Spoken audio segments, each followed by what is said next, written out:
We've covered quite a lot about how lefties don't understand civil rights. Look through my videos, there's a ton of them covering how the purpose of the civil rights movement was to counter laws that had been put into place, not things that free market businesses were doing.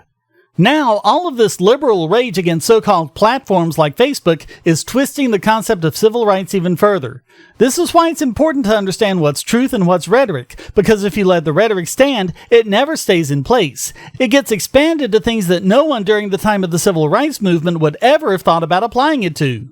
I mean, trying to use the concept of civil rights to stifle freedom of speech and freedom of association, that's exactly the opposite of what they were fighting for. But Will Chamberlain doesn't get that. As you can see at the start of this idiotic article, he seems completely ignorant of the fact that Jim Crow laws were, well, laws, and thinks it's all part of that horrible free market. He even talks about how LBJ was enlightened into seeing the problem and acting for civil rights. That's a load of crap. Johnson was a racist who manipulated the Civil Rights Act to control blacks. People like Democratic Senator Richard Russell quoted LBJ of saying, "These Negroes, they're getting pretty uppity these days, and that's a problem for us since they've got something now they never had before, the political pull to back up their uppityness. Now we've got to do something about this. We've got to give them a little something, just enough to quiet them down, not enough to make a difference. For if we don't move at all, then their allies will line up against us and there'll be no way of stopping them. We'll lose the filibuster and there'll be no way of putting a brake on all sorts of wild legislation. It'll be Reconstruction all over again." That was the purpose behind the watered-down 1964 Civil Rights Act. LBJ had actually referred to the stronger 1957 Civil Rights Act as the N-word bill, although he said the actual word that I didn't say here. In fact, Air Force One steward Robert McMillan quoted LBJ of saying, "I'll have those N-words voting Democratic for 200 years. All of this was a con by the very Democratic Party that filibustered the stronger Civil Rights Act and deliberately put in the sections covering private businesses to try and make the bill more odious so it wouldn't pass. But according to Chamberlain, it was all the free market and not the fault of holy government. Because you know what? Private property rights are great, but that does not mean that we as a society had to let private restaurant owners and private hotel managers turn away customers because they were black. We didn't have to accept a world in which black people had to defecate on the side of the road because they weren't allowed to use a privately owned restroom. It was public restrooms that were doing that, you disgusting, dishonest demagogue, and the restaurants and hotel managers were complying with the law. Why on earth would they turn down paying customers? It's because they weren't, because they were allowing blacks as customers, that these laws had to be passed in the first place. You don't pass a law to make everyone do what they're already doing anyway. You pass a law to change people's behavior. We as a society do not have to allow private companies to violate American civil rights. Private companies cannot violate your civil rights. Only government can, because only government has the capacity to initiate force and get away with it. Platform access is a civil right. You should now have the same right to speak on Facebook, Twitter, and Instagram that you do in a public park. What such a right means is the government cannot stop you from doing it, but you don't have the same right to speak on a website that you do in a public park because the public park is owned and run by government. How difficult is this? This is not the current state of the law. The Supreme Court has made it clear that the First Amendment does not prevent private actors from restricting speech except in rare circumstances, and no current legislation recognizes platform access as a civil right. This is aspirational. It's what the law should be. Look, you do not have the right to someone else's property. If someone else worked hard and raised money and developed a website and all of that, who are you to demand free access to it?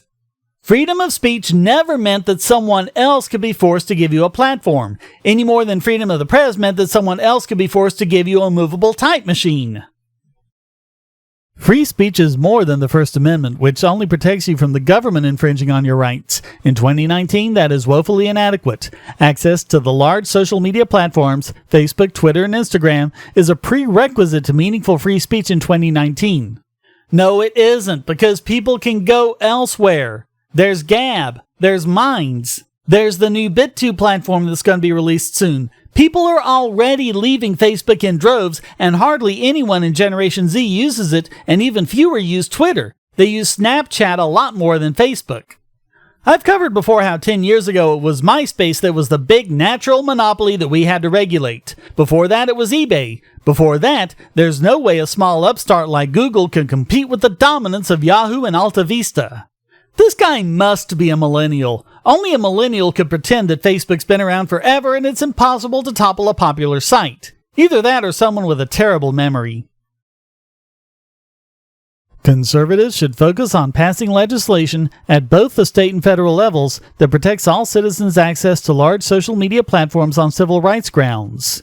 Access should be forfeitable only if one engages in unlawful speech on a platform. Well, apparently training a pug is unlawful. Arguing against gun control is unlawful. Looking at the stated reasons why a guy shot up a mosque is unlawful. The First Amendment is there to prevent the federal government from having any power here at all. That's right, the very freedom of speech he's claiming to support actually prevents the government from doing what he's advocating. If a large social media company wrongfully denies you access to or removes you from their platform, you should be able to walk into court, get an injunction against the company that forces them to restore your account, and be awarded substantial statutory damages. No, they should be able to go to another platform and use a competitor. This sort of thing has been tried. The only people who ever benefit from such a law is civil attorneys. They clean up at everyone else's expense. And you know what's so hypocritical about this? Whenever people do exercise their rights to go to another platform, like Gab, these very same lefty idiots cry that it's a haven for white supremacists, or whatever crap they feel like spewing, and get them cut off from payment providers, and in some cases even hosting providers like GoDaddy. So why don't those people have the right to a platform? Why focus on Facebook and Twitter and Instagram, and not GoDaddy and Visa and PayPal? I mean, you have banking, which is a literal monopoly since most countries have central banking, and under these very same arguments, since they've been declared public services, they should have to serve everyone. Yet, you can unbank anyone you claim is alt-right, and even anyone who makes a website that they visit. No, what you're calling for is to make Facebook, YouTube, and Twitter part of a cartel that no one can compete with. In response to proposals like this, establishment conservatives have been rallying around their favorite argument of all time, the slippery slope. For an example, here's this from the Washington Examiner's Tiana Lowe. Serious question to conservatives who want the government to regulate social media. What do you do when the GOP loses control of the White House and Congress? That day will come, even if only temporarily. When it does, do you want President AOC appointing the regulators? This argument comes up routinely in any discussion about the merits of regulating big tech companies. The problem? It's facile. We've covered over and over again how the slippery slope is not facile and is not a fallacy. In fact, it's inevitable, and we've seen it over and over again. People give power to politicians they agree with, and soon it's used by politicians for something they don't agree with. The guns of government can be pointed at the people you hate, or they can be pointed straight back at you. Once you give up that power, you lose all control over it. First Amendment law is a one-way ratchet. If a regulator tried to twist the civil rights laws in such a way that they were constraining speech, you could walk into a district court anywhere in the country and get an injunction forcing them to stop. What are you talking about? They're doing that already. Look at what they did to Ross Ulbricht. Look at what they're doing to Julian Assange. And the courts haven't exactly helped them.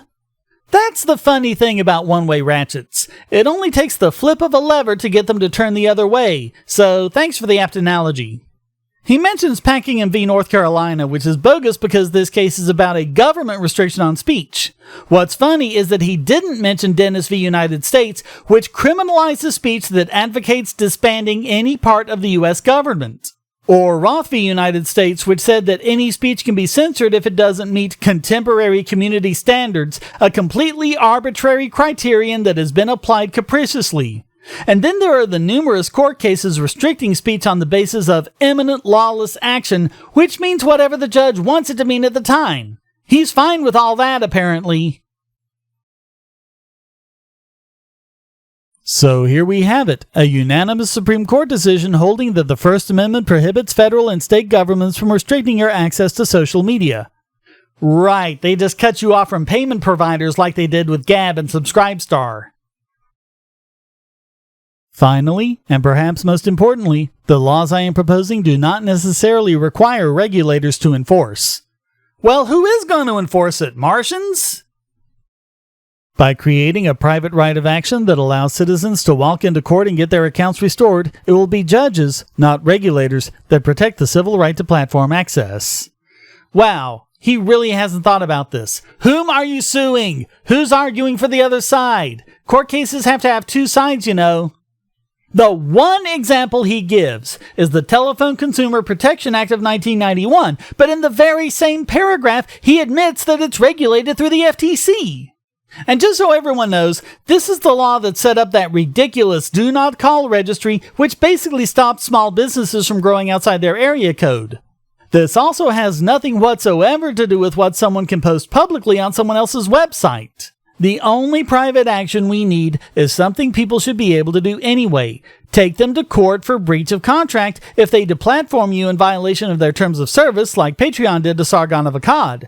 That at least would force them to make their terms clear, and we could decide transparently which service we were best confident of using. But this guy hasn't said one thing about the violation of terms of service any more than he said about banking.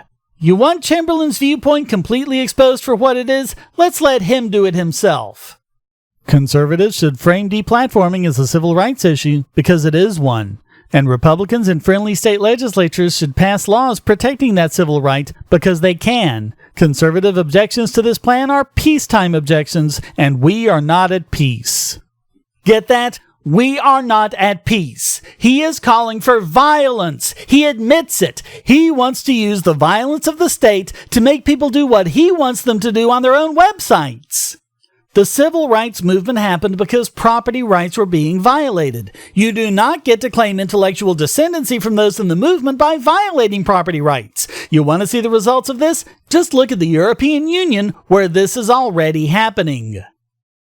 So thanks for watching, and if you like what I do, then please subscribe to this channel and share my videos everywhere you can. I'm getting a lot fewer views through related videos, so that helps more than you know. And if you want to support me directly, you'll find everything you need to do so at donate.bogosity.tv, including one-time donations with PayPal and crypto, subscribing on Patreon and Subscribestar, and using the Airtime extension to support my videos while you watch, and even make a bit of change for yourself. Until next time, stay strong and be free.